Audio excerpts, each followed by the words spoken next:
Jelang akhir masa jabatan Anies Baswedan, Ade Armando bilang, kecurangan demi kecurangan terbongkar. Menjelang berakhirnya masa kepemimpinan Anies Baswedan, kecurangan demi kecurangan yang dia lakukan terbongkar. Tapi ya banyak sih orang yang sadar, mereka nggak mau dikorbankan hanya untuk menambal kecerobohan seorang gubernur. Anies pasti kuciwa berat. Nanti 2022 dia harus turun panggung dan nganggur 2 tahun. Dan pasti namanya bakalan hilang. Apakah ada berbenturan dengan perjanjian di awal? Nah ini yang belum pernah dibuka. Ini kenapa tidak bisa dikembalikan? Nah, itulah kita atau kami sebagai anggota Dewan yang mempunyai fungsi pengawasan, terus mengawasi sejauh mana upaya yang dilakukan oleh Jakpro untuk bisa mendapatkan kembali dana 560 miliar tersebut.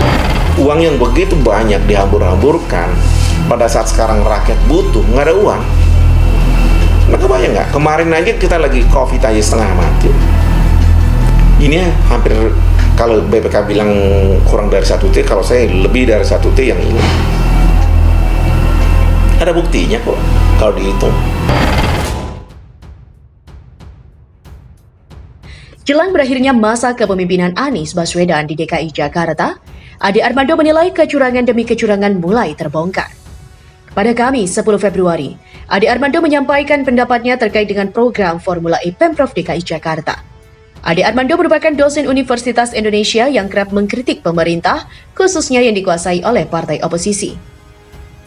Ade juga membahas soal Ketua DPRD DKI Jakarta Prasetyo Adi Marsudi yang baru saja beberapa hari lalu mengunjungi KPK, membawa sebundel berkas dan melaporkan kejanggalan dalam program Formula E sejak awal.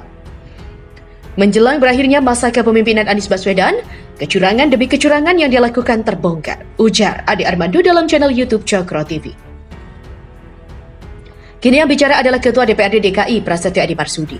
Kepada penyelidik Komisi Pemberantasan Korupsi atau KPK, Edi menyatakan ada banyak kejanggalan dalam penyelenggaraan Formula E sejak awal.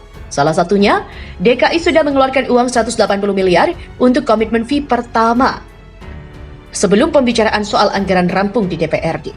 Menurut Ade, hal tersebut bukan hanya kejanggalan, melainkan kecurangan.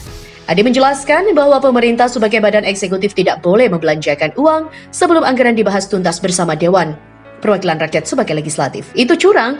Pemerintah sebagai eksekutif tidak bisa membelanjakan uang seenak-enaknya.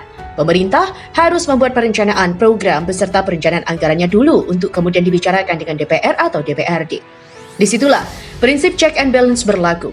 Baru setelah DPRD setuju, anggaran bisa diberlakukan dan uang bisa dikeluarkan. Menurut Ade Armando, Anies Baswedan telah mengabaikan prinsip-prinsip itu. Ade Armando menilai hal itu adalah kecurangan Anies yang mulai terbongkar. Anies ternyata mengabaikan begitu saja prinsip-prinsip itu, ujar Ade Armando.